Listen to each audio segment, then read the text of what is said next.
রবিবার মানে লক্ষ্মীবার, আর লক্ষ্মীবারে এক ফোনে 1 লাখে জোড়া লাখপতি। এবং জোড়া লাখপতির 1 লাখপতির সঙ্গে আমরা এই মুহূর্তে রয়েছি, যার সঙ্গে আমরা এখন কথা বলে নেব শিপ্রা দেবী, শিপ্রা ঘোষ, তার সঙ্গে কথা বলবো। ঠিক কী রকম লাগছে সব মিলিয়ে, অভিজ্ঞতাটা কীরকম, যে ফোন লাইনটা যখন লাগলো তারপর থেকে অভিজ্ঞতাটা ঠিক কীরকম? মানে প্রথমে তো বুঝতেই পারিনি যে আমার সত্যিকারই আমার লেগে গেছে। তারপর যখন বুঝলাম সত্যি ভীষণ ভালো লাগলো। মনে মনে একটা ভয় হচ্ছিলো, ভাবছিলাম কি জানি 10টা প্রশ্নের উত্তর দিতে পারবো তো।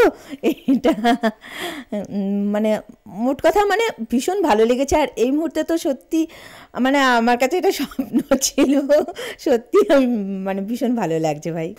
দাদা কতটা সহযোগিতা করেছেন? ও তো ভীষণ সহযোগিতা করেছে, পুরো সময়টাই আমার সহযোগিতা করার চেষ্টা করেছে, ওর দিক থেকে যতটা সম্ভব ও আমাকে সহযোগিতা করেছে। আচ্ছা, আপনার এখানে ফোনের টাওয়ার পাওয়া যায় না এবং তার জন্য আপনি আয়না দিয়ে দেখে বলেছেন, সেই বিষয়টা যদি একটু বল।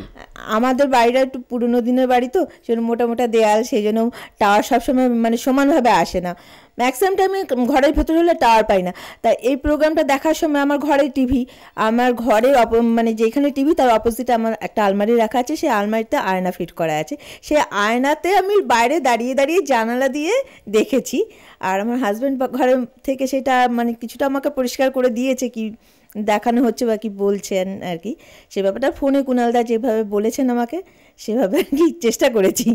একদমই। আর দাদা যেমন জানাচ্ছিলেন যে বৌদির সাথে একেবারে যেহেতু সহযোগিতা করেছেন, একদম 50% আপনি নেবেন, কি বলবেন? অবশ্যই 50% নেবো আমি, কিন্তু উত্তর বলে ওকে সহায়তা করিনি। আমি নিজেই অনেক উত্তর জানতাম না যেগুলো বলে ফেলেছে। আমার 50% নেওয়ার কারণটা হচ্ছে, যেহেতু রেগুলার করছে, ও নিজের ফোন থেকে ফোন করে কোনোদিন লাইন পায়নি, আজকে আমার ফোনটা থেকে ও লাইন পেয়েছে, সেই জন্য বেস্ট জিনিস যখন ফোন, তাহলে আমি আশা করি আমি 50% ওর থেকে নেবই। একদমই। সব মিলিয়ে একেবারে একটা আনন্দের ছোঁয়া। এবং 1 লাখ টাকা নিয়ে তিনি কি করবেন শিপ্রা দেবী, সেটাও একবার জেনে নেব। শিপ্রা দেবী 1 লক্ষ টাকা পাচ্ছেন, 1 লক্ষ টাকা দিয়ে কী করবেন? প্রথমত সেই চেকটা আমি ব্যাংকে ডিপোজিট করব, করে টাকাটা ক্যাশ করে প্রথমে আমার বাড়ির সবাইকে নিয়ে, আমার লোকেদের সবাইকে নিয়ে আমি একটু মানে আনন্দ করব। সেটা মানে পরে ভাববো কীভাবে কী করব।